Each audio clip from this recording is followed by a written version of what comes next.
artist Lillian and I have someone you need to meet, Japanese artist Yayoi Kusama.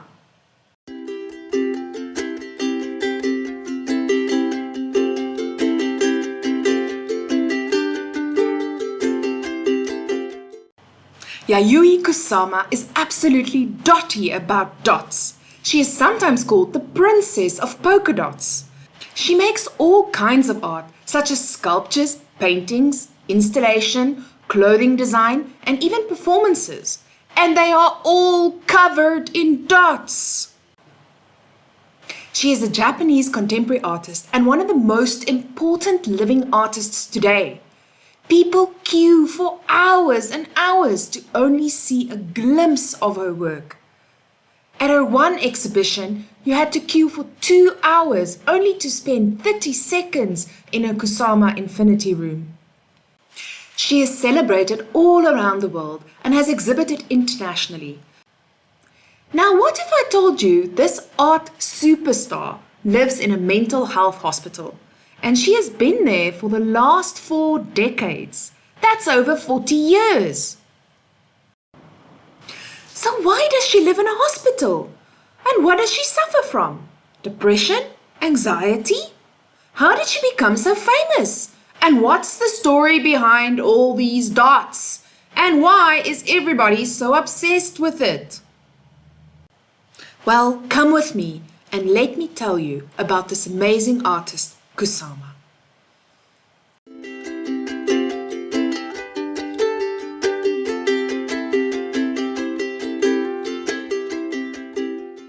Kusama was born in 1929 in Japan.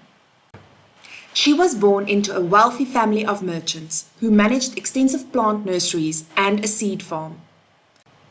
They grew a variety of flowers such as peonies and zinnias to sell all over Japan. From a young age, Kusama was drawn to art and an avid drawer. She would carry her sketchbook with her and sometimes sit amongst the flowers to draw them. One day, while doing so, the flowers started crowding in on her, almost suffocating her, and then they started speaking to her. It was a terrifying experience that left Kusama trembling with fear. She said later, "I had thought that only humans could speak, so I was so surprised that violets were using words. I was so terrified, my legs began shaking." This was the first of a series of disturbing hallucinations that haunted Kusama's childhood. It could be said that these hallucinations was due to Kusama's unhappy childhood. Kusama grew up in a deeply unhappy family. Her father was a womanizer that often cheated on her mother. Her mother was so jealous of all her father's girlfriends. She would often send little Kusama to spy on her father's affairs. Kusama would run back to her mom, telling her what she has seen. And her mother would lose it. She would take out all her anger and rage on little Kusama, beating her. This created a huge contempt in Kusama for romantic relationships, and especially towards men. She started hating love between couples, and she also really became disgusted in the male body. Kusama's mother was also very strict. She wanted her daughters to follow the traditional Japanese way of living. She wanted them to marry wealthy men and be housewives. Her mother also did not support her drawing and painting. She would often take her art away from her and try everything to stop her from drawing. When she saw Kusama creating and wasting her time with art, she would attack her, ripping up her canvases and destroying it. And she also threw away all of Kusama's art supplies. What a horrible mother! But Kusama kept on drawing. You see, Kusama's art was her way to escape from her family, escape from her own mind, her anxiety, her depression, and her hallucinations. She used her art to make sense of the world around her and all the trauma she was experiencing.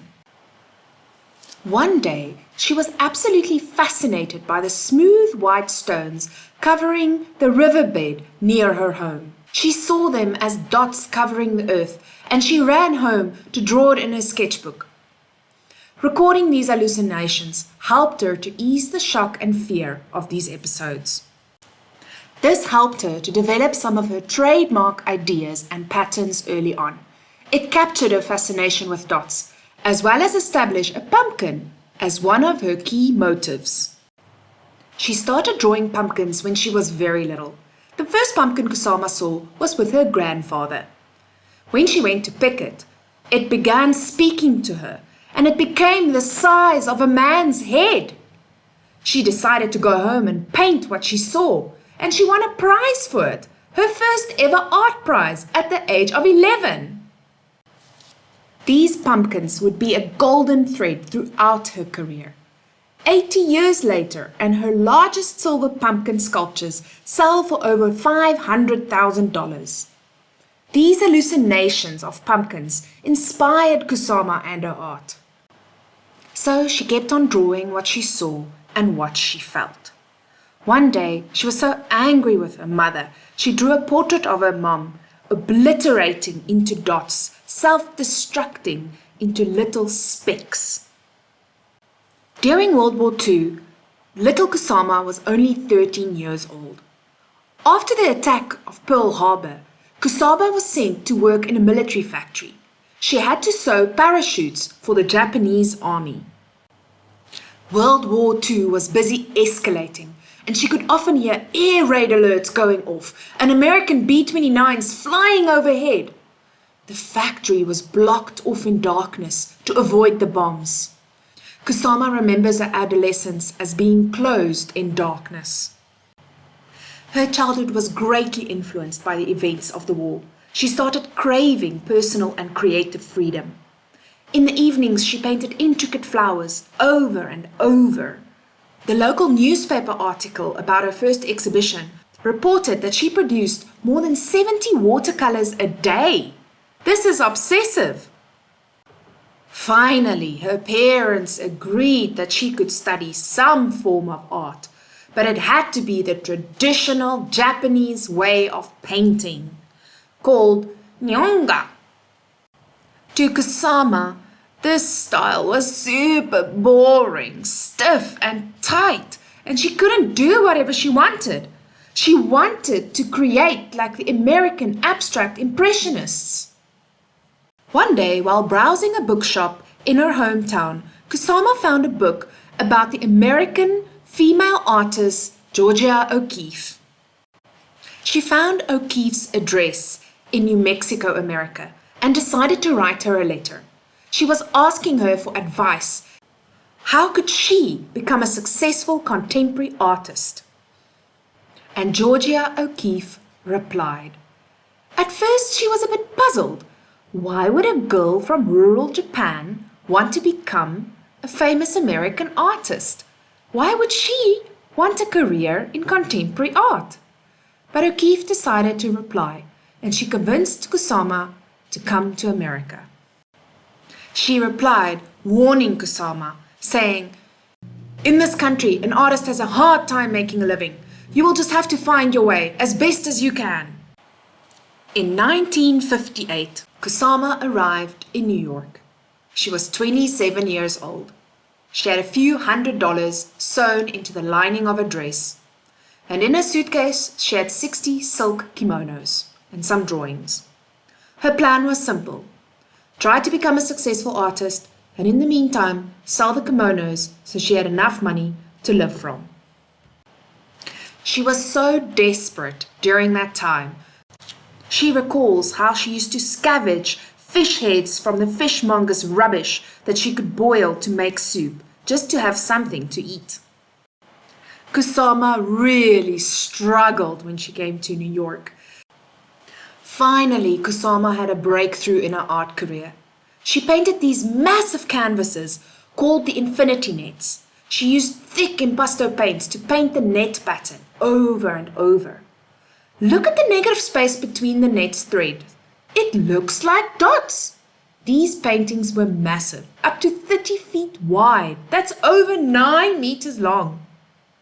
These infinity nets, as she called them, were taken directly from her hallucinations. Now I want to take a moment and just explain these hallucinations a little bit better to you. Have you guys ever stared at a crazy dotty pattern for a long time, and when you close your eyes, you can still see that pattern? Have you ever laid outside in the sun, closed your eyes, and then the sunlight starts making these dots in your eyelids, almost red dots floating around? That's a little bit like Kusama's hallucinations. Kusama tells of an incident. She was sitting in her kitchen, staring at a tablecloth filled with little red flowers. She stared at it for a long time, and when she closed her eyes and looked up, she could see this pattern on the ceiling, on her body, everywhere. And it started feeling like it was consuming her, like her body was dissolving into these tiny, tiny dots. This vision really scared Kusama. She started fearing for her life and ran up the stairs. The whole world started falling apart, and she fell down the stairs, spraining her ankle. Another aspect of her work I would like to explain comes from a lift. Have you ever entered an elevator with mirrors on both sides? Your reflection starts reflecting itself, repeating your image over and over until infinity. Well, this inspired Kusama. She felt this was a strong visual way to show people how patterns repeat in her hallucinations. She started creating infinity rooms, and in these rooms she used mirrors to repeat dots of light over and over.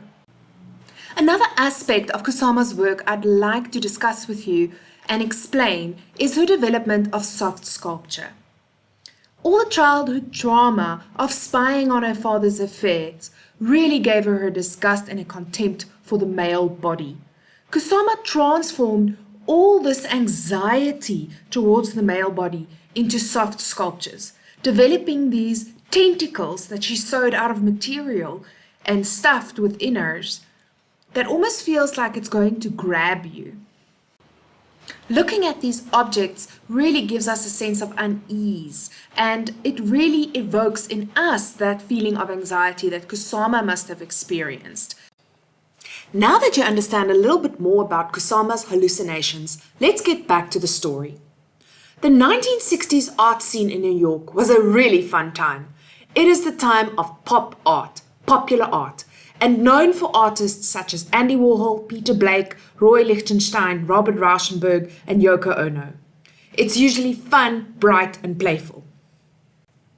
Now, when we look back at the 1960s and read about pop art, we don't really read about Kusama. Why is that? It almost seems like she was written out of the history. A lot of Kusama's original ideas were appropriated by the men around her, which they then passed off as their own ideas. Oldenburg seems to have adopted Kusama's soft sculptures and Andy Warhol her repetitive wallpaper prints.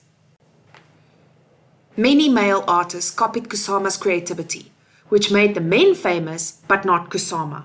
Therefore, Kusama couldn't really live off her art. She wasn't financially paid what was due to her. This really upset Kusama, and she was hospitalized for overworking, trying to just work harder and harder to become known as an artist. And O'Keeffe convinced her own art dealer to purchase several of Kusama's artworks just so Kusama could survive with a little bit of money. This frustration became so extreme that Kusama attempted suicide. Kusama also did performance pieces. She dressed up in a Japanese national costume. She walked through the rough neighborhoods of New York, capturing everything with photos. She was trying to depict herself as an outsider in New York. In 1966, at the 33rd Venice Biennial, Kusama did something crazy.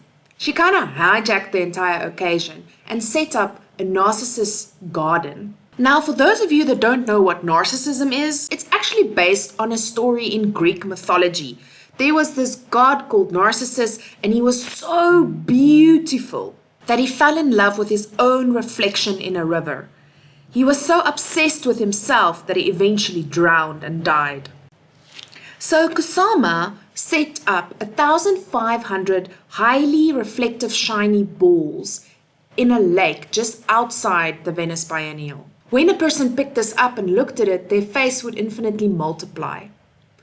She sold the balls for $2 each and put up a sign saying, "Your narcissism for sale." This artwork plays with the idea of the obsession we have with ourselves and our image. And in a way, it was foreshadowing the crazy selfie culture that was to come.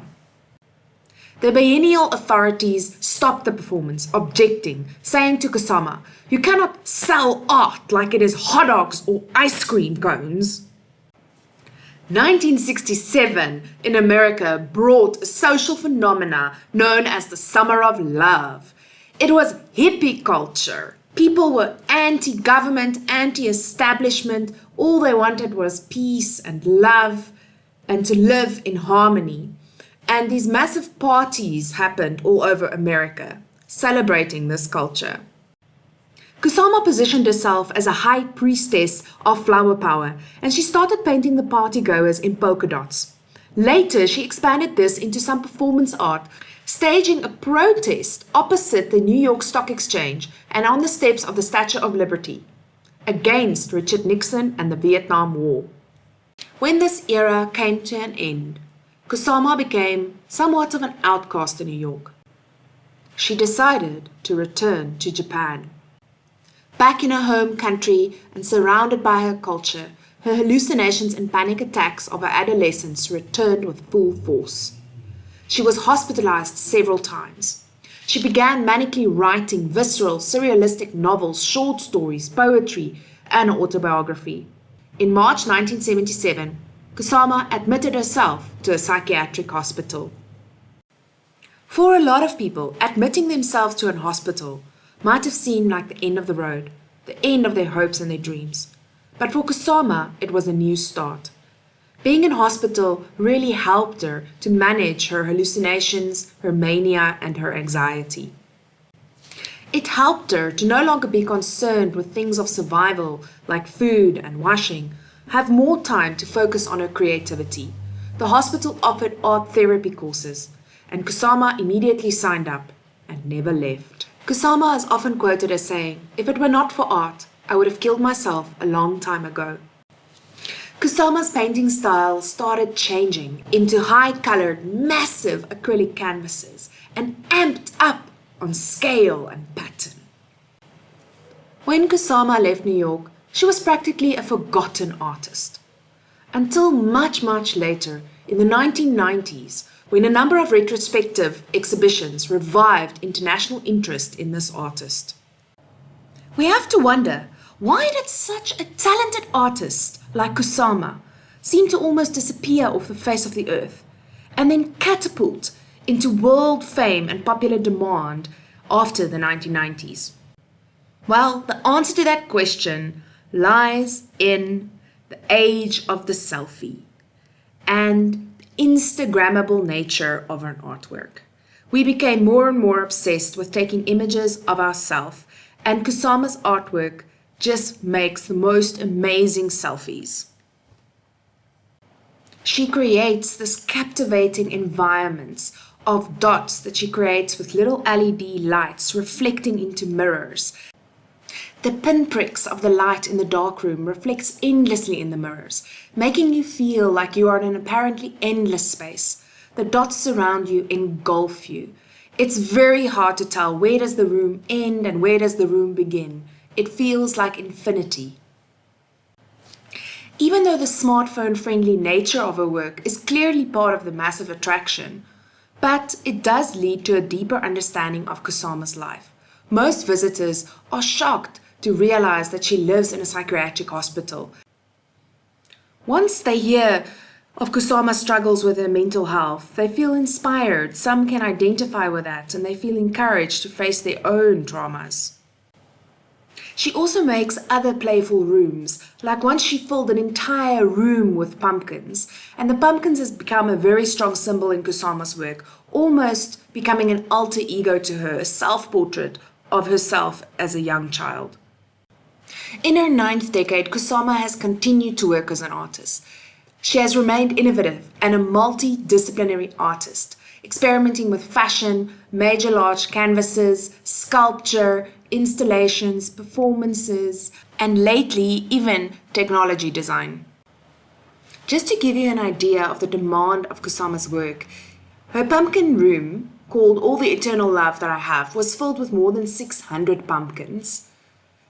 It was the museum's most popular attraction ever. Kusama's Infinity Mirror exhibitions became a sensation amongst art critics as well as social media. Museum visitors shared more than 34,000 images of the exhibition on their Instagram accounts, and social media posts using the hashtag #InfiniteKusama garnered more than 330 million impressions. Way back when Kusama was still living in New York, she established Kusama Fashion Company, and she began selling avant-garde fashion in the Kusama corner at Bloomingdale's. Today, she has got quite a massive fashion empire, and she has worked with famous brands such as Louis Vuitton and Lancôme. A Japanese mobile communication giant has also commissioned Kusama to design a cell phone. She designed a dog-shaped phone called My Doggy Ring Ring, a handbag for space travel, which was a pink dotted phone in an accompanying dog-shaped holder. Lancôme has also partnered with Kusama to design a 6 limited edition lip gloss range. In that same year, Kusama also worked with Marc Jacobs on a new line for Louis Vuitton products. To date, Kusama has also completed several major outdoor sculptural commissions, mostly in the form of brightly hued monstrous plants and flowers for public and private institutions. In the past 5 years, more than 5 million people have visited Kusama exhibitions around the world. They queue for hours to see a 91-year-old Japanese artist who for the past 41 years have lived involuntarily in a psychiatric hospital. As the number of visitors increases to her exhibitions, the amount of time visitors can spend in her infinity rooms goes down. A gallery in New York restricted time slots to 45 seconds, while a museum in Washington, D.C. only allows people 30 seconds with Kusama's artwork. Since then, Kusama has opened her own 5-story gallery in Tokyo.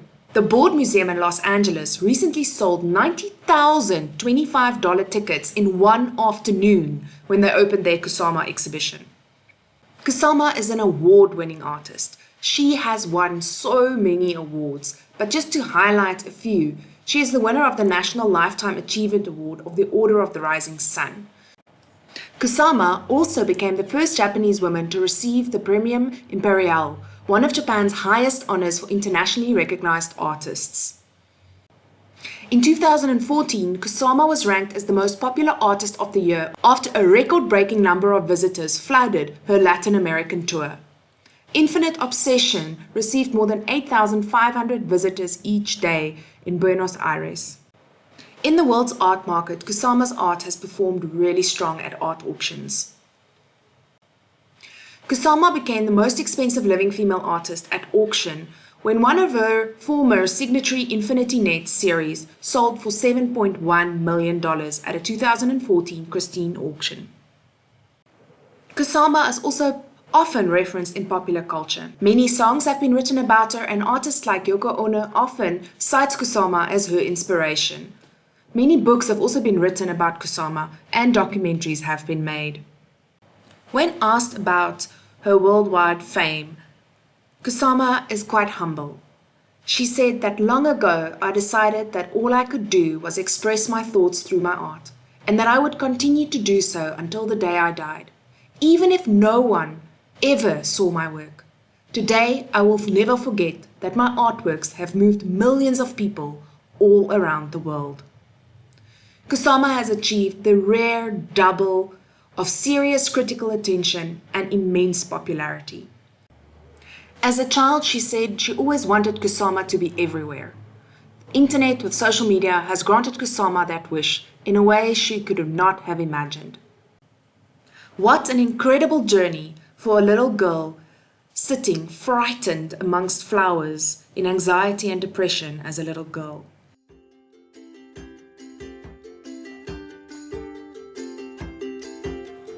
Now let's look at the characteristics of Kusama's artworks. We need to ask ourselves, what did she paint? Where did she paint it? How did she paint it? And most importantly, why?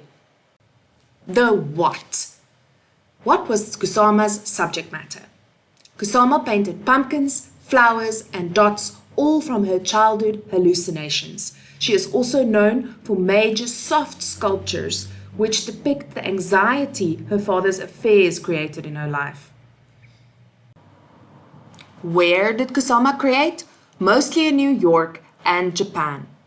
To this day, Kusama sleeps in the psychiatric hospital each night, and she works in her art studio across the road, 6 days a week. She still makes her own clothes, and she has very little interest in the wealth that has come in her late life. She has a small team of assistants in her studio and gallerists who look after her interest in New York, Tokyo, and London. The how. What was Kusama's art style? Kusama is a multidisciplinary artist, but whatever she creates, she is known to cover it in dots. She usually works in her studio, sitting at a table, with a massive canvas flat in front of her, not on an easel. She does no planning, and she just starts creating from her hallucinations with different patterns pouring out onto the canvas, and she often says the canvas cannot keep up with her. She says, "I have been painting and drawing and writing from morning until night since I was a child. When I arrive at my studio in the morning, I put on my work clothes and I start to paint straight away. I work right up until dinner time, and I never take a break. I'm an insomniac, so when I cannot sleep, I grab my sketchbook and I draw." Now let's discuss the most important of all, the why. What is the purpose of Kusama's art?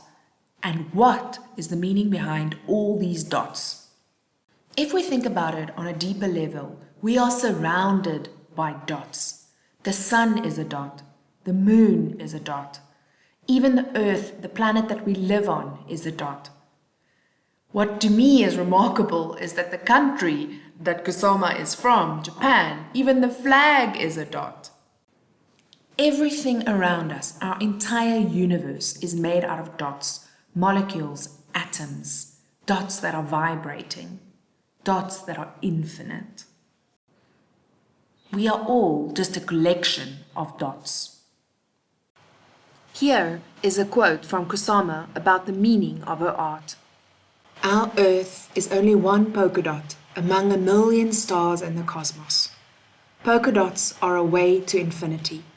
When we obliterate nature and our bodies with polka dots, we become a part of the unity of our environment."